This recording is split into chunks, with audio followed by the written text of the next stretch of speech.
आओ सत्यदेव आओ। ये आप मुझे कहाँ ले आए सेठ जी? देखो, कम की जाए तो उसे बात कहते हैं और ज्यादा की जाए उसे बकवास कहते हैं। जाहिर है जब 20,000 रुपयों में सत्यदेव मेरे पास बिका है तो मैं उससे गैर कानूनी काम ही करवाऊंगा। और कुछ मत कहिए सेठ जी, आप सारी जिंदगी मुझसे अपनी गुलामी करवाई है, इतनी मेहनत मुशक्कत करवाई है कि मेरा खून सूख जाए, मेरी चमड़ी उधड़ जाए। लेकिन सेठ जी ऐसा काम मत करवाइए जो मेरी आत्मा के खिलाफ हो। सत्यदेव, हमने सुना है कि फैक्ट्री और मोहल्ले के लोग नियत और ईमानदारी के नाम पर तुम्हारी कस्में खाते हैं, तो जाकर कह दो उनको कि झूठा और मक्कार है सत्यदेव, जो खुद को मेरी अमानत और जागीर होने का झांसा देकर 20,000 रुपए ऐट ले गया है। जाओ, लेकिन एक बात याद रखो, फरेब से कमाकर तुमने जिंदगी बचाई है अपने बेटे की। अगर उसका भुगतान नहीं करोगे ना तो एक दिन वही बेटा कानून का दुश्मन बन जाएगा, गैर कानूनी धंधा करेगा। ऐसा मत कहिए सेठ जी, भगवान के लिए उस मासूम को ऐसा श्राप मत दीजिए। अपनी जुबान की भरपाई कर दो, तुम्हारा बेटा इस श्राप से मुक्त हो जाएगा। अपनी बीवी, अपने बच्चे पर किसी भी बद्दुआ का साया न पड़ने पाए, उसके लिए मैं कुछ भी कर सकता हूं, मगर कब तक इस कर्म की भरपाई करता रहूंगा? जिस दिन मैं 20,000 रुपये के एवज में 20 लाख कमा लूंगा उस दिन मुक्त कर दूंगा तुम्हें।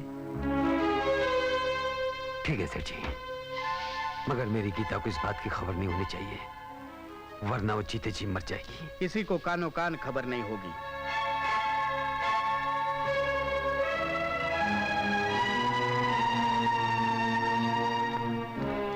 शेषनाग जी, समझ में नहीं आ रहा है कि आप इससे बदला ले रहे हैं या अपने गिरोह में शामिल कर रहे हैं। नहीं शिवा, नहीं।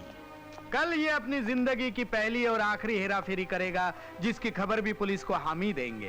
हमारा थोड़ा सा माल पकड़ा जाएगा, लेकिन सत्य का पुजारी सत्यदेव सलाखों के पीछे, और इसी के साथ ही तुम्हारे भाई के मौत का बदला पूरा हो जाएगा, समझे?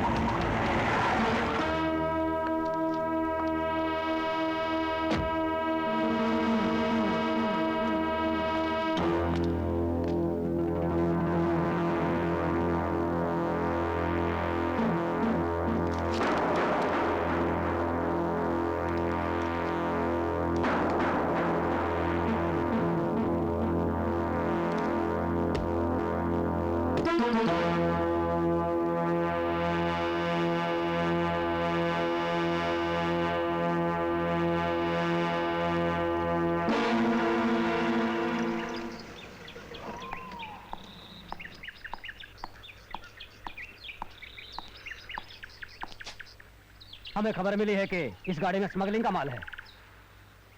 आपको खबर सही मिली है। आप जानते हैं आप क्या कह रहे हैं? मैं सिर्फ सच बोलता हूं। आप मुझे गिरफ्तार कीजिए, यही मेरा प्रायश्चित है।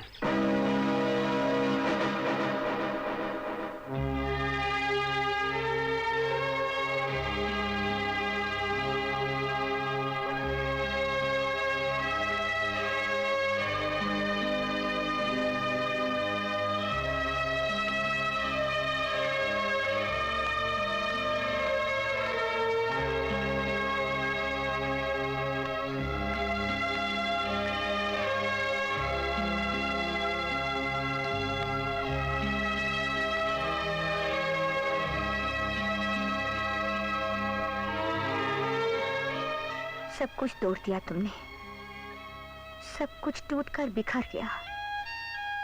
कानून तोड़ा तुमने, इसका तो सिर्फ दुख है मुझे। मगर सत्य का देवता सत्यदेव टूट गया, ये तो कलंक का टीका बन गया मेरे माथे का। ये क्या गीता, सिंदूर की जगह काला टीका? आज करवा चौथ है, अपने पति की सलामती और लंबी उम्र के लिए व्रत रखा है मैंने, ये मेरा धर्म है। वैसे तो आज के दिन हर सुहागन अपने माथे पर सिंदूर का लाल टीका लगाती हैं, पर मैंने तुम्हारा दिया हुआ कलंक का काला टीका लगाया अपने माथे पर। सिद्धांतों की दुहाई देकर तुम्हारा ऑपरेशन नहीं हो पाता गीता। जज्बात से मेरे बेटे की जान नहीं बच जाती। अरे अगर मुझे पता होता मेरी जान, मेरे बच्चे की जिंदगी की कीमत तुम्हारे सिद्धांतों को तोड़कर चुकानी पड़ेगी, तो मैं बाज रहकर बिना औलाद के मर जाना पसंद करती। आज पहली और आखिरी बार मैं तुमसे यहाँ मिलने आई हूँ। अगर कमजोर औरत होती तो जिंदगी में तुम्हारे सहारे की जरूरत होती, मगर सत्य जिनका सहारा हो वो कभी बेसहारा हो ही नहीं सकते। बहुत हिम्मत और ताकत है मुझ में, पाल लूंगी अपने बेटों को और जिंदगी भर अपने सत्यदेव का इंतजार करूंगी। और जब तक मेरा सत्यदेव वापस नहीं आता, मैं अपने माथे पर काला टीका ही लगाऊंगी और अपने बच्चों को कभी इस आदमी का नाम नहीं बताऊंगी।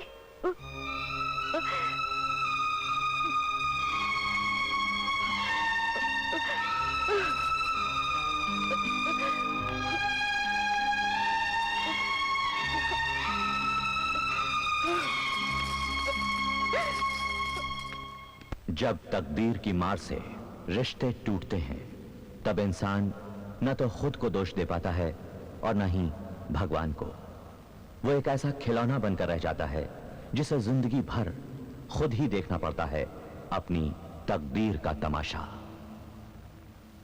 आज सत्यदेव की 7 साल की सजा खत्म हो रही है। आओ सत्यदेव। नमस्ते। देखो सत्यदेव, तुम्हारी सजा पूरी होने से पहले तुम्हें आज रिहा किया जा रहा है। इसकी वजह है तुम्हारा अच्छा चाल चलन। मैं जानता हूं यह सजा तुम्हारे किए की सजा नहीं है, यह तो तुम्हारा प्रायश्चित है। और मुझे पूरा विश्वास है कि आइंदा तुम ऐसा कोई काम नहीं करोगे जिसकी वजह से तुम्हें ये सलाखों की जिंदगी फिर देखनी पड़े।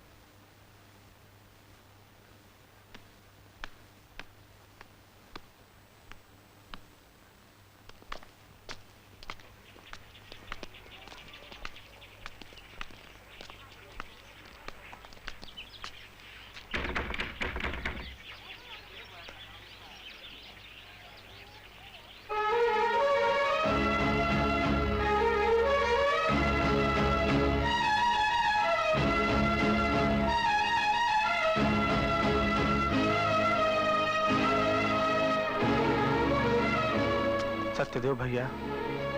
धनीराम, गीता।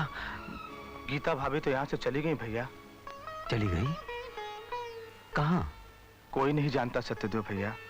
जाते जाते सिर्फ इतना कह गई हैं, वो आएंगे जरूर। उनसे इतना कह देना कि गुनाह की परछाई बहुत लंबी होती है।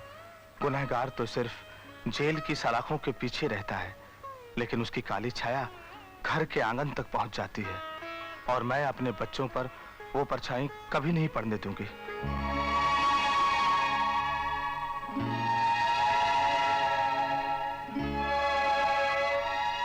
कहाँ जा रहे हो सत्यदेव भैया?